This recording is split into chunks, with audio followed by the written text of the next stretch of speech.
Sekelam apapun masa lalu kami Tuhan, waktu Engkau sudah menjangkau setiap kami, maka rancangan Tuhan bagi setiap kami adalah rancangan damai sejahtera. Bukan rancangan kecelakaan, tapi rancangan masa depan yang penuh harapan. Kami bersyukur untuk pujian penyembahan kami yang menyegarkan hati kami pagi ini, yang memberikan kekuatan, penghiburan bagi kami semua. Karena dalam setiap pujian kami ada kuasa Tuhan yang mengalir. Dan itulah yang menjadi kekuatan kami untuk melewati hari-hari kami di masa yang akan datang. Dan kalau sebentar kami mau mendengarkan isi hati-Mu Tuhan, biarlah Kau berbicara melalui mulut bibir hamba-Mu ini. Dan biarlah setiap kami hari ini beroleh kasih Tuhan, diluruskan jalan-jalan hidup kami. Terpujilah nama Tuhan kekal sampai selama-lamanya. Di dalam nama Tuhan Yesus Kristus, kami berdoa dan mengucap syukur. Haleluya. Amin. Baik, silakan duduk Bapak Ibu Saudara sekalian. Shalom. Selamat pagi semuanya. Saya senang, terima kasih, bisa ada di tengah-tengah Bapak Ibu sekalian hari ini. Saya perkenalkan dulu, nama saya Hisar Antoni Saragi. Saraginya nggak pakai H, ya. Kalau pakai H itu Simalungun, Siantar ya. Jadi kami ini dari Toba, ya. Batak Toba. Istri saya Tiarlina Boru Simatupang. Umur saya September ini 61 tahun. Saya punya anak 2, yang paling besar namanya Nazareta, semester 6 sekarang di Esa Unggul. Adiknya Skarla, kelas 11, ya. Mungkin Bapak Ibu bertanya, kok Bapak umurnya hampir 61 tapi kok anaknya baru semester 6 ya. Saya itu menikah umur 37 tahun. Dan di umur 37 tahun itu saya menikah. Saya rasa itu sesuai lagu kita di terakhir ini oleh WL tadi. Masa depan kita itu penuh harapan. Nah, pagi hari ini saya akan membawakan firman Tuhan bagi kita semua. Lebih dari masa lalu Anda.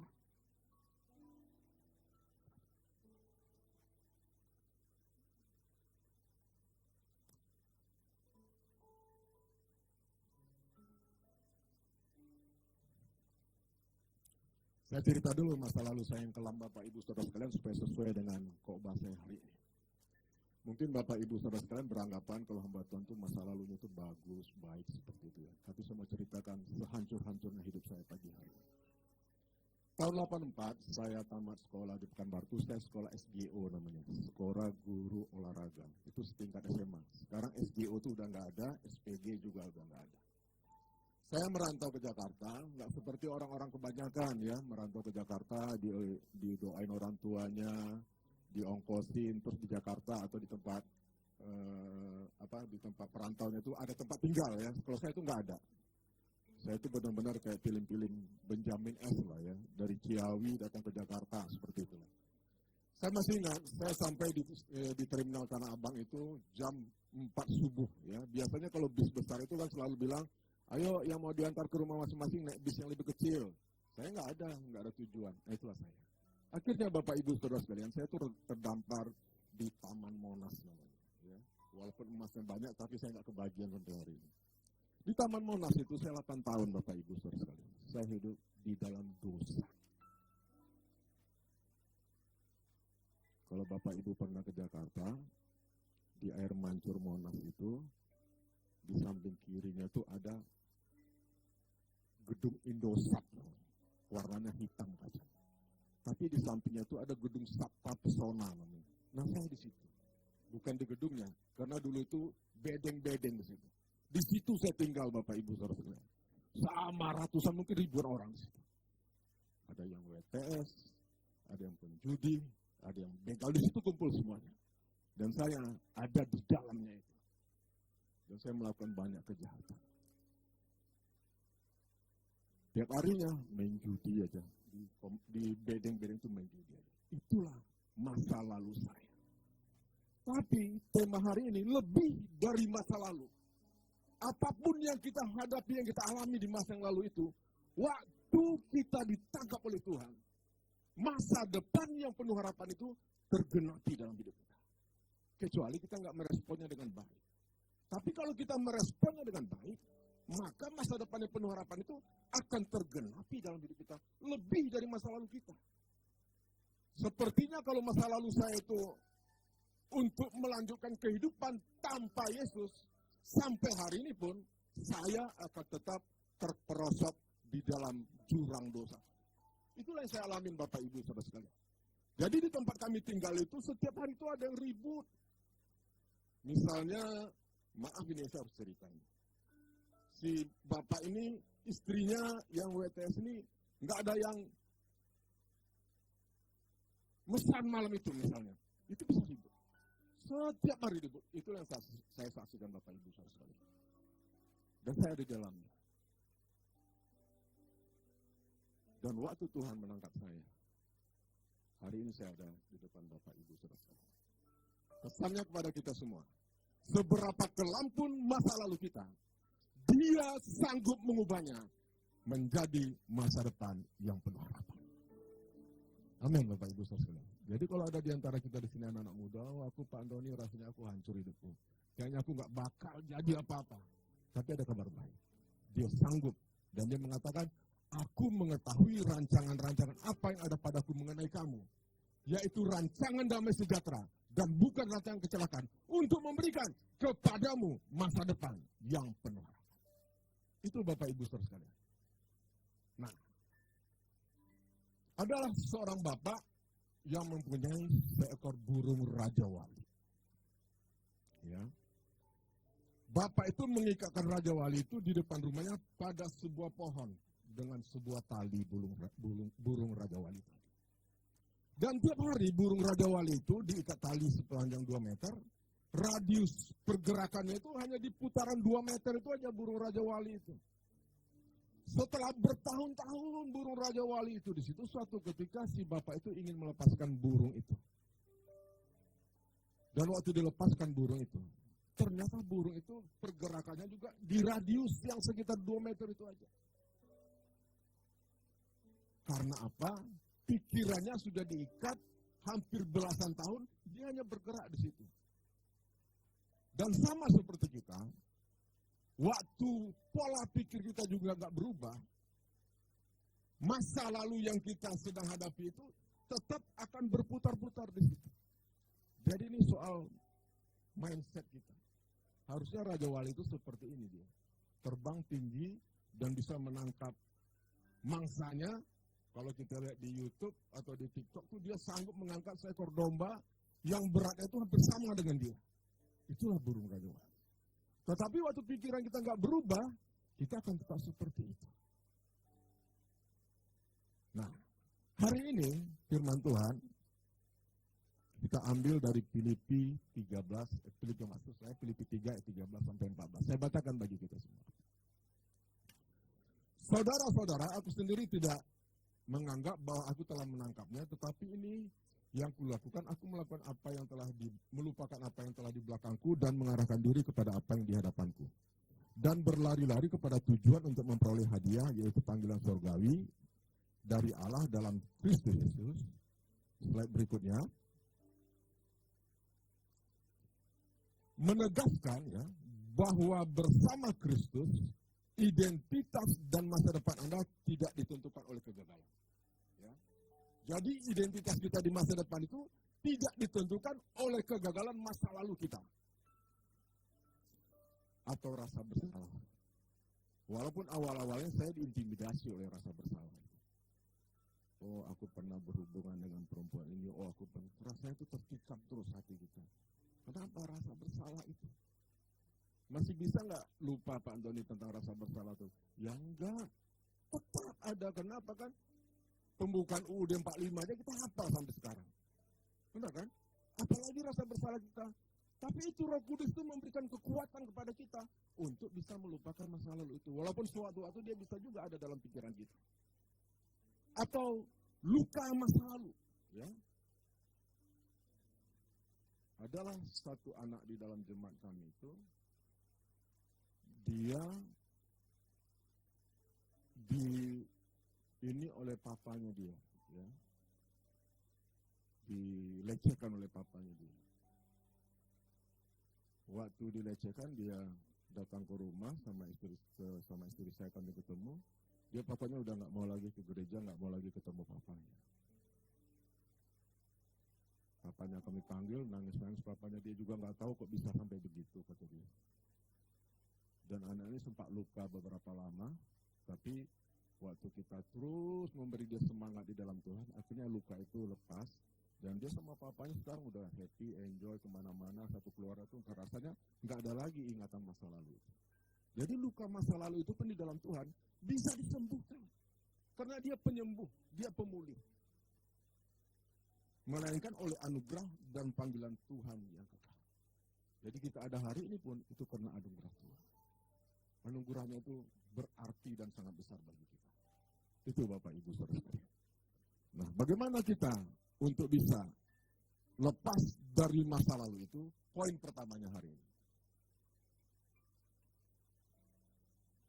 Satu, kenyataan masa lalu ya. Filipi 3 ayat 13a. Ayat ini berkata, saudara-saudara, aku sendiri tidak menganggap bahwa aku telah menangkapnya, kata Rasul Paulus. Pengakuan Paulus, Rasul Paulus memiliki masa lalu yang kelam. Sebagai penganiaya jemaat, namun ia jujur pada dirinya sendiri yang menerima kenyataan masa lalunya tanpa membiarkannya menghancurkan masa depannya. Jadi Rasul Paulus dipakai Tuhan luar biasa itu juga punya masa lalu yang kelam sebagai penganiaya jemaat. Ya, coba kita lihat aplikasinya.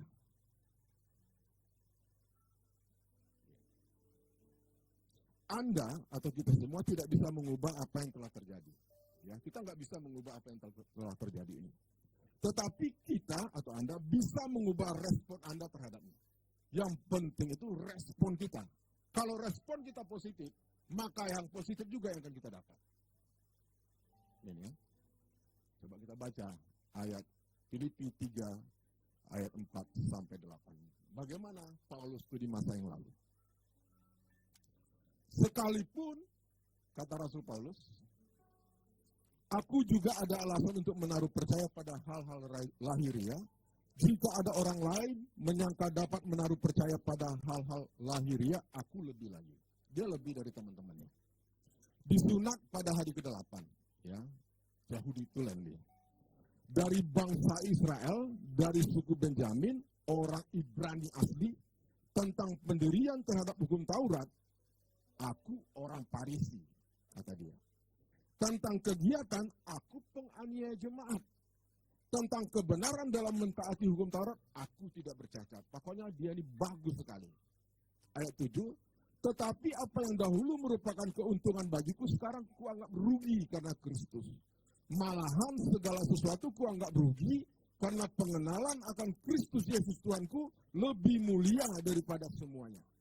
Oleh karena dialah aku telah melepaskan semuanya itu dan menganggapnya sampah, supaya aku memperoleh Kristus. Jadi kenyataan masa lalu kita tuh nggak bisa kita rubah tanpa merubah mindset kita, ini pola pikir kita ini. Dan waktu saya di Taman Monas itu, Bapak Ibu Saudara sekalian, banyak juga kemudahan-kemudahan yang saya dapat. Misalnya tuh, kalau benar nggak ada duit, kalau makan tuh nggak bayar gitulah. Oh itu preman itu, kata orang gitulah. Kalau masuk ke Taman Ria Monas itu dulu, misalnya ada Edi Silitonga, Roma Irama, kita tuh gratis. Nah, itu kemudahan-kemudahannya. Kita nonton di Eldorado Theater tuh gratis semuanya. Itu doang, tapi itu masa lalu kita. Mungkin masa lalu Bapak Ibu sekalian beda sama saya. Saya seperti itu masa lalu saya. Tapi waktu kita udah di dalam Tuhan, kenyataan masa lalu kita itu bisa dirubah dia oleh anugerahnya. Itu Bapak Ibu Saudara sekalian. Saya kalau mengingat waktu saya di Taman Monas itu, rasanya aduh, Tuhan itu begitu dahsyat luar biasa Tuhan. Dahsyat luar biasa Tuhan. Pak Tony cerita dong gimana sampai bisa kenal Tuhan. Gini ceritanya Bapak Ibu Saudara sekalian. Di Taman Monas itu dulu ada namanya, saya manggil abang sama dia orang Manado, namanya Niko Mamahit namanya. Dia ini dulu premannya tuh di Sarina. Di Sarina itu anak-anak Manado preman semua itu. Dia tuh Bang Niko tuh di situ. Suatu waktu dia ketemu sama saya. Aku dengar katanya kau sekolah guru olahraga kan? Iya bang. Ayolah, udah jangan di sini, kamu ngajar aja katanya. Ngajar apa bang? Ngajar renang katanya. Abang nih guru renang katanya. Di mana abang ngajar tuh bang? Aku ngajar banyak di Santa Teresia, di sekolah-sekolah Katolik, PSKD katanya. Di mana bang? Aku senang juga kan. Banyak kolamnya, di Senayan ada, di Bujana Tirta ada, di Rawamangun ada. Oke bang, bilang. Ya, kami dibayar jam-jaman di situ. Nah bang Niko ini, kalau kami lagi nunggu anak-anak itu datang, karena sekolah Katolik itu jam-jam 12 itu belajar renang ya. Di bawah tenda-tenda di kolam renang tuh dia suka baca Alkitab nih si abang ini. Bilang, abang rajin banget baca Alkitab. Ya kau di gereja mana katanya? Nggak ada gerejaku bang, aku nggak pernah bergereja. Datanglah gereja sekali-sekali katanya. Ikutlah aku bang, bilang. Di mana bang? Aku bilang. Di belakang istana katanya. Dekat Harmoni katanya. Gereja lah di situ. Rupanya abang ini gereja Saksi Jehova. Wah, di situ saya Saksi Jehova. Walaupun nggak pernah bergereja, tapi soan kan orang nggak pernah bergereja, orang Batak tuh kalau udah nggak pernah gereja tapi sok belagu ngerti gitu. Saksi Jehova itu sesat itu bang, gitu kan. Sama kayak sekarang orang udah nggak pernah gereja kadang-kadang suka paling ngerti gereja orang. Tapi aku ikutin aja. Kau belajar dulu lah kata dia. Belajarlah saya namanya di Saksi Jehova itu buku merah namanya. Buku merah itu sebenarnya hidup yang kekal judulnya, tapi karena warnanya merah dikasih buku merah. Siapa yang ngajar aku bang? Ada satu orang namanya si Kilun namanya. Kilun orang mana nih bang? Orangnya pintar ngajar, lama di Australia dia. Apanya kok? Orang Indonesia kalau dengar Australia, Amerika kan, wah terkagum-kagum. Ikut aku bang, belajar bang. Gitu. Dari situ saya kenal Bapak Ibu sekalian. Dari situ. Akhirnya oleh anugerah Tuhan, waktu saya tinggal di Kedoya, ada tetangga saya tuh selalu ngajakin saya gereja. Itu penginjilan si Naomi namanya, orang Kupang ya. Dia menginjil itu bikin kita takut. Kalau kau Antoni nggak gereja, masuk neraka kau. Nah gitu dia kalau nginjil itu. Walaupun saya preman Monas, takut juga Bapak Ibu sekalian. Iya di mana Naomi? Di sana katanya. Nah itu jalannya Bapak Ibu sekalian. Tuhan tuh baik. Kita nggak ngerti jalan-jalan Tuhan tuh. Mungkin ada di antara kita nih ikut Tuhan tuh karena mimpi ada, karena diajak orang ada, karena segala macam ada. Tapi saya itu jalannya untuk kenal Tuhan. Dan saya bersyukur akan hal itu. Bersyukur untuk Abang Niko itu walaupun nggak pernah ketemu lagi. Bersyukur juga untuk Naomi udah dipanggil Tuhan. Tapi bersyukur saya. Walaupun cara mereka berbeda-beda untuk bisa membawa saya kepada Tuhan. Itu poin pertama Bapak Ibu Saudara sekalian. Yang kedua, keputusan untuk melupakan. Ya. Ayatnya, tetapi ini yang kulakukan, aku melupakan apa yang di belakang.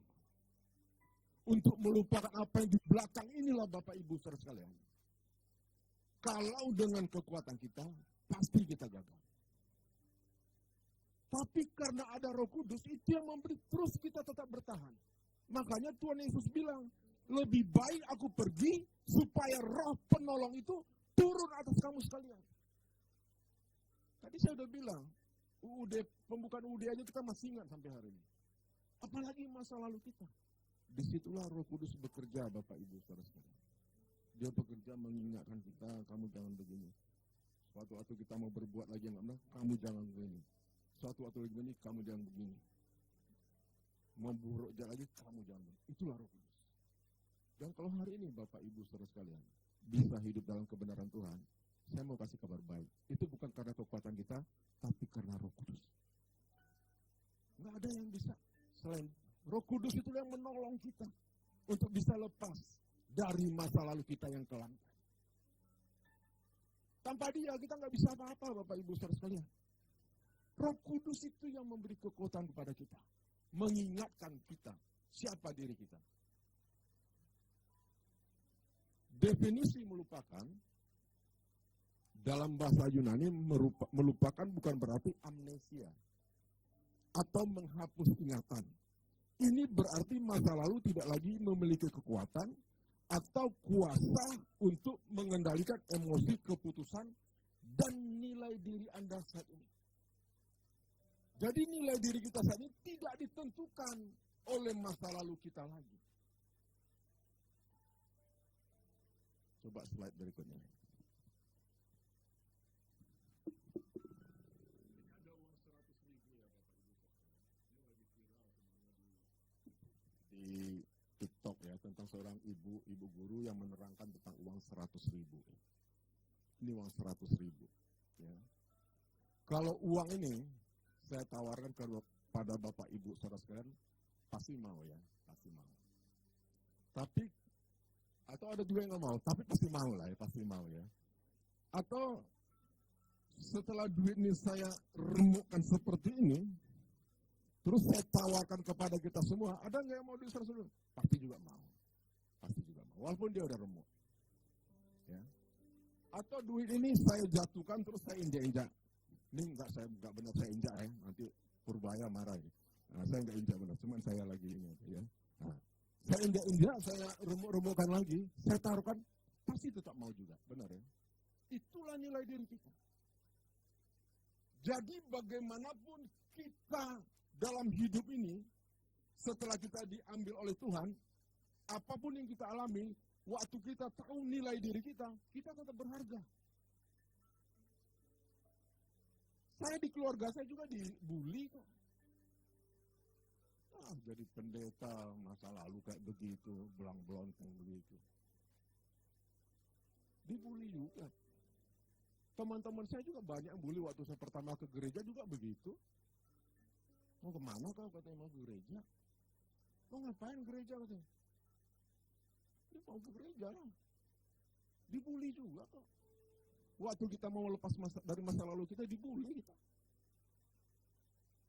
Terus sekarang kalau kita udah bergereja, apalagi kita udah jadi hamba Tuhan, salah dikit. Katanya kok pendeta. Katanya kau hamba Tuhan, katanya kau suka ke gereja. Begitu Bapak Ibu Saudara. Mungkin hal ini sering kita alami. Ya. Di dalam kumpulan keluarga, kalau kita agak marah itu, katanya suka ke gereja di komplek Hotel Yuna, tapi kok gitu, suka begitu kan? Ada satu itok saya ya, Boru Sitio. Jadi dia itu punya ponakan. Terus ponakannya ini kalau disuruh mandi itu perlu perjuangan dan doa. Itu benar-benar. Itu anak pinter. Bau kata dia dimanggil Bau. Kasih itu pasti murah hati. Dibacain sama di firman Tuhan. Begitu Bapak Ibu Saudara. Demikian juga kita kan. Tapi kita harus tahu nilai diri kita. Sama juga anak-anak saya Bapak Ibu Saudara sekalian ya. Anak saya itu sebenarnya menurut saya gimana ya, dia baik ya, melayani juga. Tapi itu mungkin sama seperti ibu-ibu di sini juga ya. Kalau suruh mandi itu perlu perjuangan dan doa, benar-benar. Anak saya yang besar itu juga begitu. Ya apalagi yang kecil. 5 menit lagi Pak kata dia. 5 menit saya datang, udah 5 menit nih. Tambah 3 menit Pak. Begitu Bapak Ibu sama bikin ini. Tapi waktu kita tahu nilai diri kita, diapain pun kita nggak akan ini. Yang marah sih sesuatu yang manusiawi sebenarnya. Tapi karena kita tahu nilai diri kita tetap ada di dalam Tuhan itu. Keputusan untuk melupakan supaya kita nggak terintimidasi oleh masa lalu kita. Nanti di sesi ketiga saya mau khotbah tentang mengampuni Bapak Ibu Saudara sekalian. Biasanya kalau khotbah mengampuni itu, kalau kita nggak pernah ngampunin orang itu, bagi beberapa hamba Tuhan di sini yang suka berkhotbah, itu kita rasa kayak ditinju dari kiri kanan. Harus mengampuni Bapak Ibu Saudara sekalian, tapi kita nggak bisa mengampuni istri kita. Itu kayak ditinju sama si jahat dari kiri kanan. Seperti itu. Jadi Roh Kudus itu mengingatkan kita tentang nilai kita. Nilai-nilai diri kita. Itulah poin yang kedua, Bapak Ibu Saudara sekalian. Yang ketiga,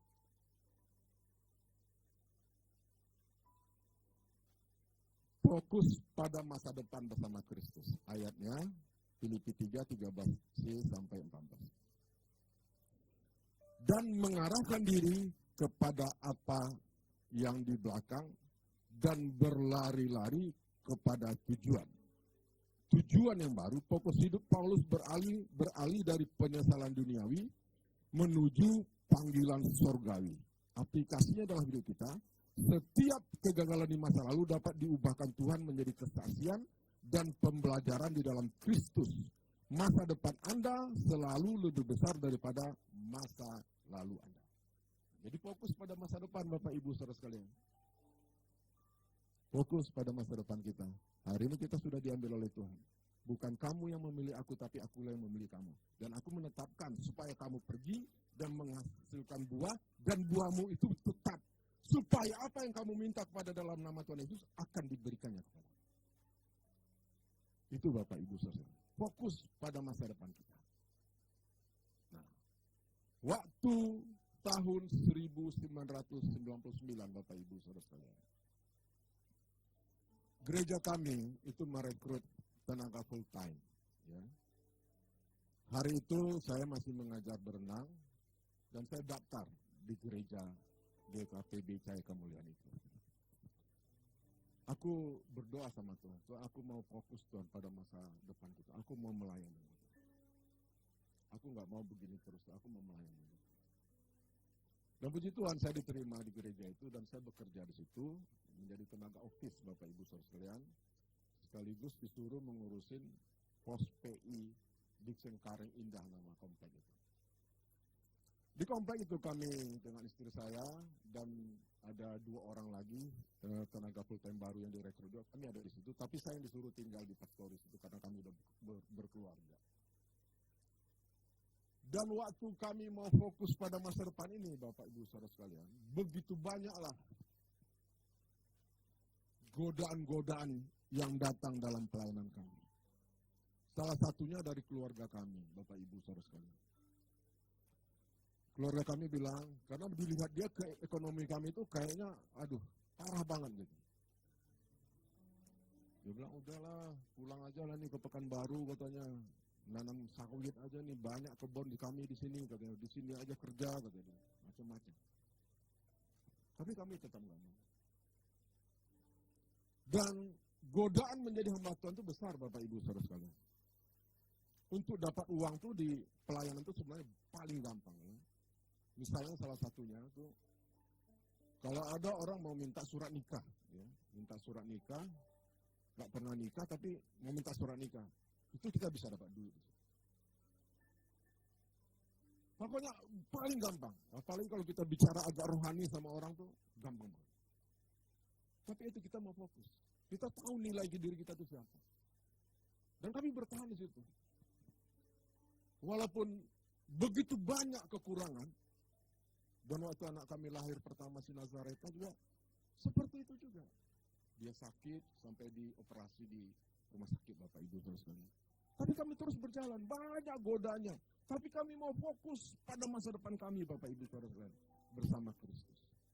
Kalau hari itu kami tergoda misalnya, bisa jadi juga secara ekonomi jadi lebih baik. Tapi kami mau fokus di dalam Tuhan. Begitu juga kita semua Bapak Ibu saudara sekalian. Kita harus fokus bersama Kristus. Apapun yang kita hadapi hari ini, kita harus tetap menatap ke depan. Fokus kepada Dia. Ada satu jemaat kami, dia itu buka laundry Bapak Ibu saudara sekalian. Buka laundry, terus istrinya itu buka jual-jualan makanan online seperti itu.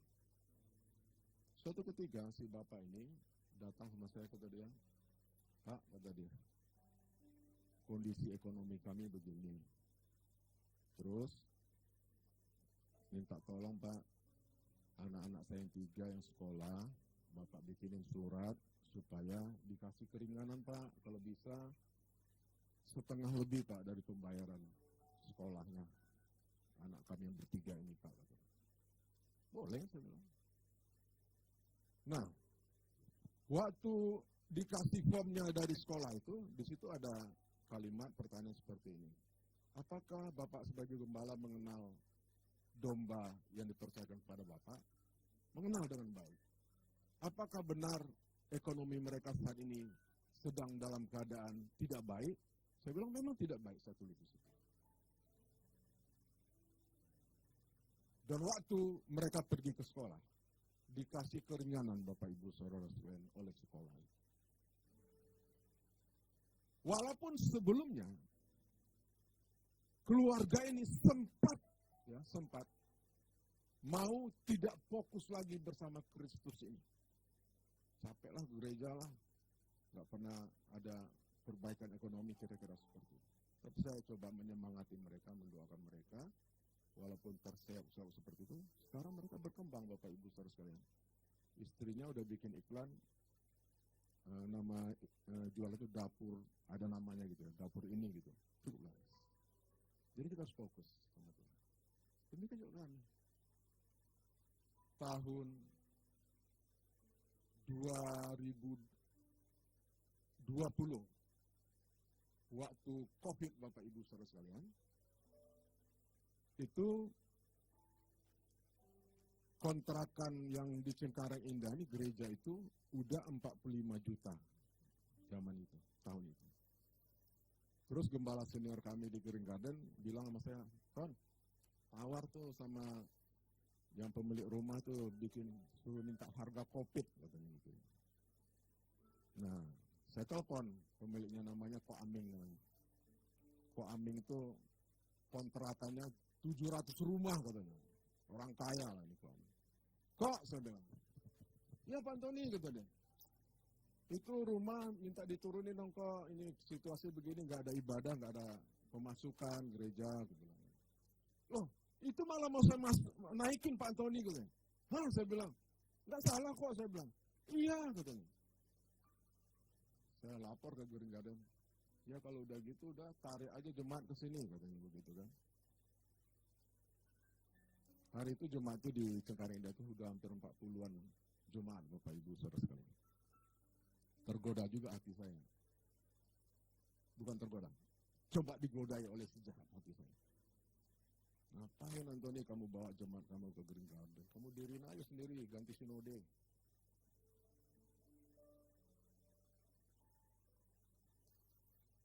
Tapi kami nggak mau Bapak Ibu Saudara. Kami tetap fokus akan masa depan kami.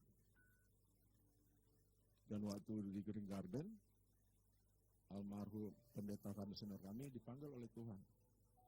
Dan saya dibawa Tuhan untuk menggantikan beliau. Coba hari itu saya pergi kepada sinode yang lain. Saya nggak fokus lagi, saya hanya memikirkan diri saya. Tapi seandainya pun kami pindah ke Green Garden, nggak jadi gembala juga, nggak masalah bagi saya. Karena saya tetap fokus di dalam Kristus. Tapi oleh anugerah Tuhan, saya jadi gembala. Tahu nggak Bapak Ibu Saudara sekalian? Dari berbagai gembala di Cahaya Kemuliaan itu, saya yang paling anak gawang lah. Pak Antoni Tan yang pernah ke sini, dia GM. Keren orangnya. Yang satu lagi, Dr. Winnie Hanes. Dokter kecantikan, langganannya artis-artis. Yang satu lagi, Bapak William Jannoy, keturunan Belanda. Keren, bahasa Belanda atau bahasa Inggris tahu. Yang satu lagi, almarhum Pak Filipus. Penginjil yang udah dikenal orang. Nah saya ini apa? Bahasa Inggris aja nggak ngerti. Hamba-hamba Tuhan sekarang kan, wah, apalagi orang di KPB itu tanya pada itu. Bahasa Inggris semua, saya nggak ngerti. Saya taunya cuma ladies and gentlemen aja. I just call to say I love you. I want to break free. I don't want to talk about it. Wah, pinter Pak Antoni, enggak, itu lagu. Steve Wonder, Queen, Rod Stewart. Saya hafal dari dulu. Itu doang. Jadi saya nggak ngerti Bapak Ibu Saudara sekalian. Tapi itu, saya mau fokus di dalam Tuhan. Tuhan bawa kami sampai hari ini. Begitu juga istri saya.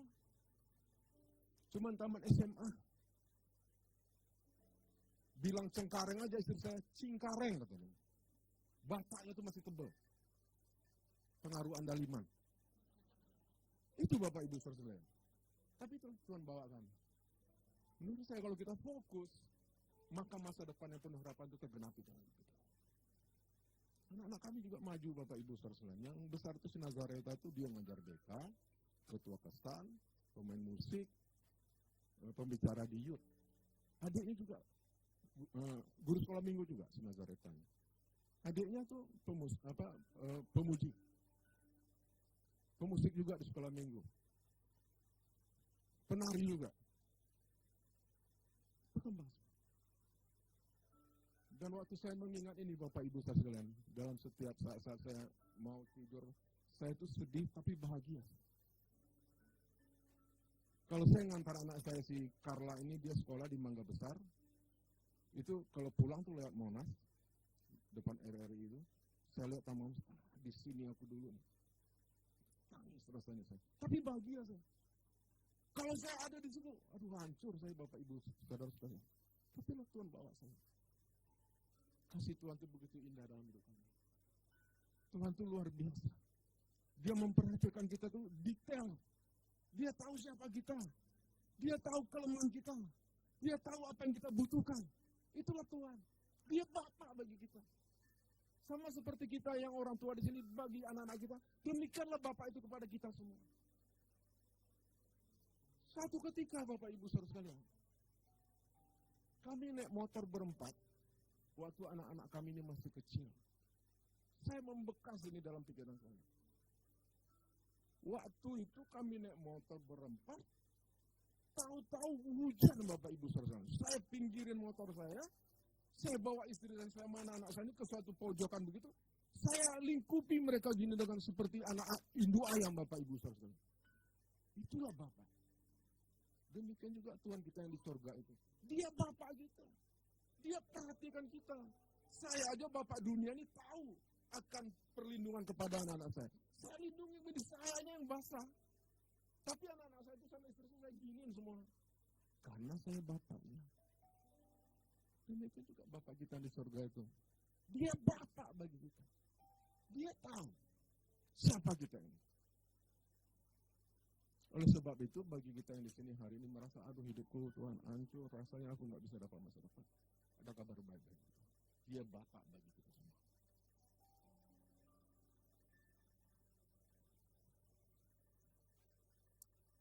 Slide berikutnya. Siapa kita di masa lalu? 1 Korintus 1:26-28. Ingat saja kata Rasul Paulus kepada jemaat di Korintus. Saudara-saudara, bagaimana keadaan kamu ketika kamu dipanggil? Bagaimana keadaan kamu, kita semua, ketika kita dipanggil? Menurut ukuran manusia, tidak banyak orang yang bijak. Benar ya? Waktu kita belum dipanggil kan, kita ini nggak bijak. Diajak orang main judi, ayo aja. Diajak orang mau berbuat dosa, ayo aja. Diajak orang hidup gak benar, ayo aja. Karena kita nggak bijak. Tidak banyak orang yang berpengaruh. Waktu kita belum dipanggil Tuhan, tidak banyak kita yang berpengaruh. Di keluarga kita nggak berpengaruh. Di lingkungan kita nggak dianggap orang. Waktu kita belum dipanggil Tuhan. Tidak banyak orang yang terpandang. Itu kata Rasul Paulus kepada jemaat di Korintus. Tetapi, apa yang bodoh bagi dunia, dipilih Allah untuk memalukan orang-orang yang berhikmat. Dan apa yang lemah bagi dunia, dipilih Allah untuk memalukan apa yang kuat. Siapa yang dipilih Tuhan itu? Nelayan-nelayan itu yang gak bersekolah itu. Kenapa Tuhan gak pilih orang-orang yang pintar, yang cerdas, yang brilian otaknya? Karena dia pilih orang-orang yang bodoh ini untuk memalukan orang-orang yang berhikmat. 28, dan apa yang tidak terpandang dan yang hina bagi dunia, dipilih Allah. Bahkan apa yang tidak berarti, dipilih Allah untuk meniadakan apa yang berarti. Dahsyat ini Bapak Ibu saudara. Dan saya lihatlah, waktu saya belum dipilih Tuhan. Saya dianggap orang itu sampah. Nggak berguna. Hidup sia-sia. Tapi waktu kita sudah dipilih dia menetapkan supaya kita pergi dan menghasilkan buah, dan buahnya itu tetap. Supaya apa yang kita minta di dalam nama Tuhan Yesus, diberikannya kepadamu. Supaya apa yang kita minta di dalam nama Tuhan Yesus, diberikannya kepadamu. Ini luar biasa Bapak Ibu Saudara. Supaya apa yang kita minta di dalam nama Yesus diberikannya kepada kita. Waktu saya umur 31 tahun Bapak Ibu Saudara sekalian, tahun 96 saya lahir baru. Saya yakin suatu ketika saya akan diberikan pasangan hidup. Saya minta sama Tuhan, aku minta Tuhan pasangan hidup. Karena teman-teman saya udah pada punya anak semua di usia 31 tahun itu. Tuhan berikan istri saya. Di mana Tuhan temukan saya sama istri saya? Di Kesan. Waktu saya lihat di Kesan ada dia, saya jadi rajin ikut Kesan. Saya lihat, wah boleh juga saya bilang. Dia guru sekolah minggu. Makanya anak-anak muda sini rajin ikut Kesan. Temukan pasangan hidup di situ yang terbaik. Amin.